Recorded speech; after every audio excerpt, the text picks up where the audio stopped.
Bom dia, igreja, graça e paz. Vamos estar falando nessa manhã sobre identidade, chamado. Você não nasceu aqui, você não nasceu nesse mundo sem propósito. Cada um de nós temos um propósito. Muitos cristãos se perguntam: qual é o meu chamado? O que Deus quer para mim? Mas antes de saber qual é o nosso chamado, a gente precisa saber quem somos em Deus. O que a Bíblia diz para nós, o que somos.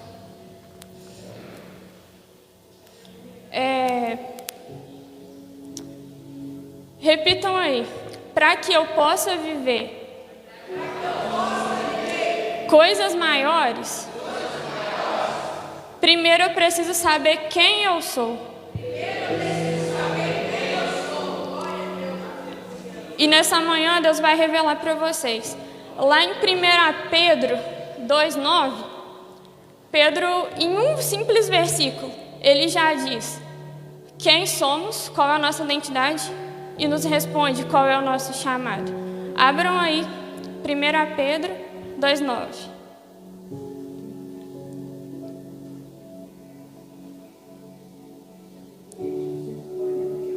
Amém ou misericórdia?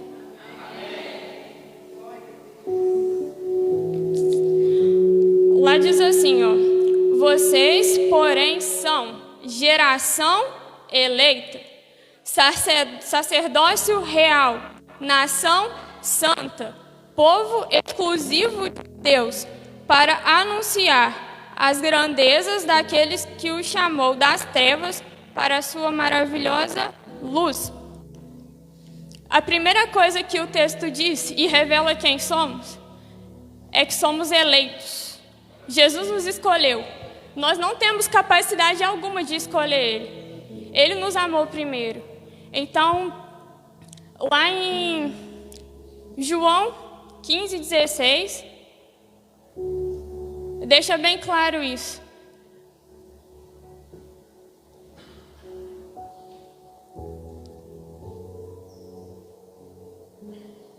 Vocês não me escolheram, mas eu os escolhi para irem e darem fruto, fruto que permaneça, a fim de que o Pai conceda a vocês o que pedirem em meu nome. Então você foi escolhido, você tem um propósito. O Senhor te separou. Hoje você poderia estar lá no mundo, mas não, você está aqui. Quando a gente olha para Deus e ver o quanto Ele nos amou primeiro, não tem como amar Ele, não amá-lo de volta. Não tem como escolher viver para Ele, não escolher viver para Ele. E a segunda coisa que o texto fala é que nós somos sacerdócio real. E o que é sacerdote? O que é ser sacerdote? Na velha aliança, o sacerdote era todo aquele lá que podia entrar no Santo dos Santos. Ninguém mais podia entrar no Santo dos Santos. Se entrasse, morria. Só o sacerdote podia. Havia um véu no templo que separava o lugar santíssimo. E só ele chegava onde a Arca da Aliança estava. E era ele que ia até Deus, intercedia pelo povo e pelo pecado do povo. Hoje, por causa de Jesus, do sacrifício dele por nós na cruz, nós somos sacerdotes. Então, o que nós devemos exercer é o nosso relacionamento com Ele. Hoje, por causa do sangue dele, o véu foi rasgado. Não existe aquele véu que separava mais. A gente tem que estar em sintonia com Ele 24 horas do dia. A partir do momento que você aceita Jesus, que você decide viver para Ele, é só você chamar Ele, ó: Jesus, eu estou aqui. E começar a conversar com Ele. Você está na presença dEle, você está no Santo dos Santos. O próprio Espírito hoje habita dentro de você. Você tem o próprio Deus vivendo dentro de você. Então a gente não precisa de... não há coisas que nos separam de Deus mais. Então que a gente possa exercer o nosso sacerdócio todos os dias. Viver como um sacerdote real para o nosso Rei.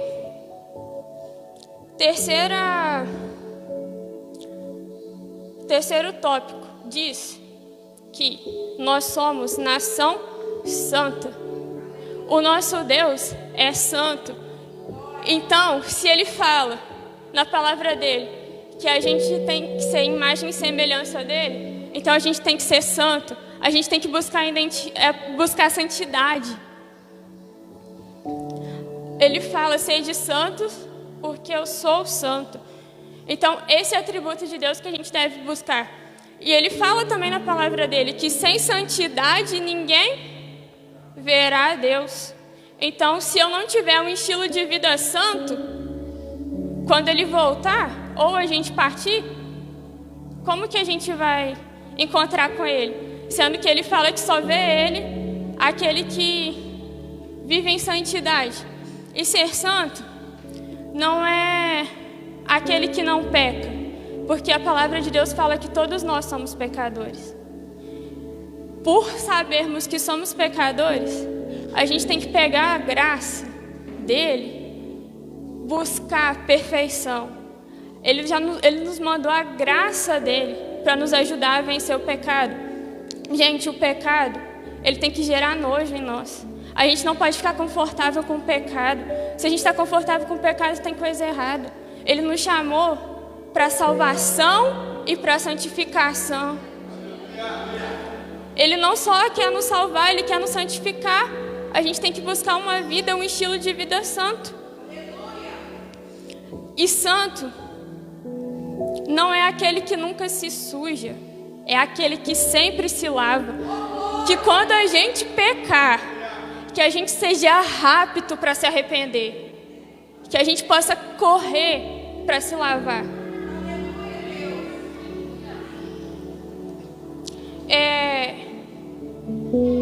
Quarto, o texto diz que nós somos propriedade exclusiva de Deus. Se somos propriedades dele, quer dizer que nós não somos donos de si mesmos mais. Nós somos propriedade dele, nós somos povo dele exclusivo. Você sabia que Deus é um Deus de exclusividade? Ele odeia te dividir com outras coisas. Ele odeia te dividir com pessoas, com coisas ou até mesmo com você mesmo. A gente é dele. A gente tem que deixar o Espírito Santo dominar a gente por completo, todas as áreas da nossa vida. Ele nos comprou. E quando eu penso, ele nos comprou por quê? Um preço de sangue. Você foi comprado por um preço de sangue. Você então é muito valioso. A Bíblia fala que não há como medir o preço que Deus pagou. Não há valor. Então, o Espírito Santo, ele tem ciúmes da gente. Deus, ele morre de ciúmes da gente. Então, que a gente possa parar de dividir Deus com o celular. Que a gente possa parar de dividir Deus com o namorado. Que a gente possa parar de dividir Deus com os nossos sonhos. Que a gente possa parar de dividir Deus com o nosso trabalho. Dividir o nosso coração com Deus. O nosso coração precisa ser todo dele. É tudo ou nada. Jesus, ele não gosta de meio termo. Jesus, ele ou é sim ou não. Ou é tudo meu ou não é. Se você falar, Deus, eu vou te dar só um pouquinho do meu coração, então não é. Ou é todo ou não é dele. Lá em Tiago 4:5 fala que o Espírito Santo, ele tem ciúmes da gente. Por que ele tem ciúmes? Ele tem ciúmes porque a gente passa 24 horas do dia no celular. A gente acorda, a primeira coisa que a gente faz é pegar o celular. Ou a gente acorda já pensando, o que eu tenho que fazer? Eu tenho que trabalhar, eu tenho que ir para a academia, eu tenho que estudar. Então a gente já acorda no impulso. Sendo que a gente tinha que acordar, dar o bom dia, Espírito Santo. Espírito Santo, o que nós vamos fazer juntos hoje? Onde vamos? O que é para eu fazer? O que não é para eu fazer? Vocês sabiam que quando a gente levantar do dia, a gente precisa buscar o enchimento do Espírito Santo? todos os dias. Não há nada mais urgente e mais importante do que ser cheio do poder do Espírito Santo. Mas a gente fica preocupado tanto com outras coisas que a gente deixa Jesus no vácuo. A gente deixa Deus no vácuo. Num vácuo grande. A gente fica horas e horas e horas no celular. A gente fica fazendo tantas outras coisas que quando chega em casa à noite, você só quer dormir. Às vezes você acorda de manhã e fala, Deus, eu vou... Depois que eu tomar café, eu leio a Bíblia, depois que eu fizer isso, eu leio a Bíblia e oro. Não, mas o Espírito Santo, Ele quer a gente orando. Ele quer que a gente passe mais tempo dentro de um quarto de oração do que nas redes sociais. Vocês sabiam que as redes sociais vão servir para provar lá na eternidade que a sua falta de oração, que a minha falta de oração, não era por falta de tempo, era falta de prioridade. E no celular tem, né, gente? Marcando lá quanto tempo que você passa no celular. Se você está no celular é porque você tinha outras coisas para... Você não tinha outra coisa para fazer. Você fala, vou orar quando tenho tempo. Se a gente ficar pensando assim, o tempo que você estava no celular. Então você está dizendo que o tempo ali é melhor do que se você passasse orando. E o Espírito Santo, desde quando você acorda, Ele está esperando meu filho acordar para falar comigo. Seguir aquilo que eu vou fazer. A gente tem que andar em espírito. Buscar o Espírito Santo. Relacionamento com Ele. E não mais dividi-lo. Quarto e último. Qual é a nossa missão? Lá na última parte do texto fala: anunciar as grandezas daquele que o chamou das trevas para a sua maravilhosa luz. Não podemos nos calar. A nossa responsabilidade é anunciar a grandeza de Deus, é anunciar as boas novas, é mostrar para as pessoas o que Deus fez em você. Você, lá nas trevas, é só mais uma treva? Ou é uma luz que reflete, que ilumina as trevas? Como é você no seu trabalho? Como é você na sua casa? Como é você na sua escola? Temos que deixar transparecer o caráter de Cristo em nós. Lembra que eu falei lá no princípio? Somos imagem e semelhança de Deus lá em Gênesis. Mas aí o pecado veio, nos tirou isso, confundiu, mudou a nossa identidade. Mas aí Jesus veio e resgatou a nossa identidade original. Nos mostrou como devemos andar. Qual é a nossa... que devemos ser imagem e semelhança dele. Cristo precisa aparecer em nós. Será que a gente está escondendo Jesus de nós? Ou a gente está transparecendo? Vocês sabiam que cristão significa pequeno Cristo? Então cada um de nós somos pequenos Cristos. As pessoas precisam ver que somos pequenos Cristos. A gente não tem que ser cristão, só por status. Eu sou cristão. Não, a gente tem que ser cristão de caráter. Caráter de Jesus.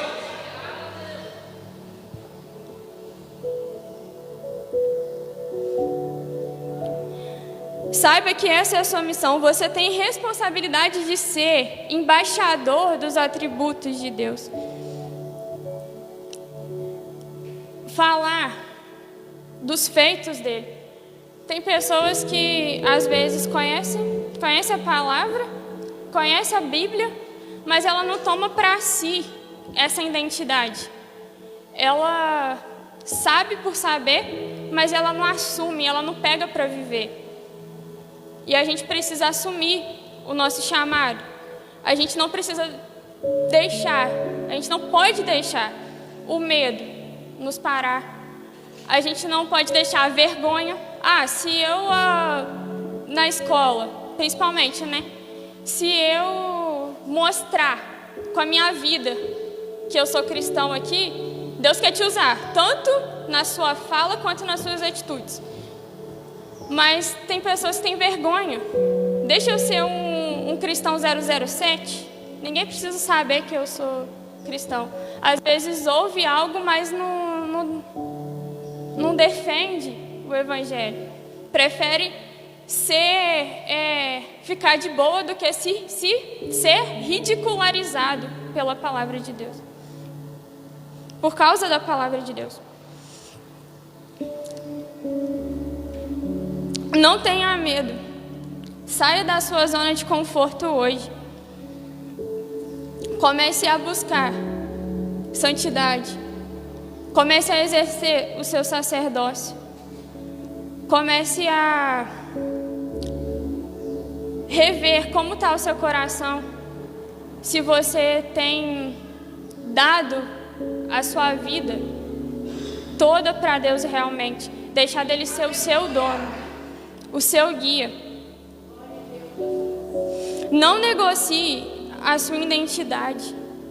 Se Deus ele te transformou, é para você transformar outros. Quando Deus te transformou, Ele quer que você seja um instrumento de transformação. Aquilo que você recebe de Deus não é para ficar para você, é para fluir de você como um rio. É para alcançar outras vidas. Não negocie a sua identidade, não negocie a sua missão por nada. Tome uma atitude e aceite o seu chamado. Seja carta de Deus aos perdidos. Seja carta de Deus aos perdidos. Você é a Bíblia que o ímpio não tem. Amém?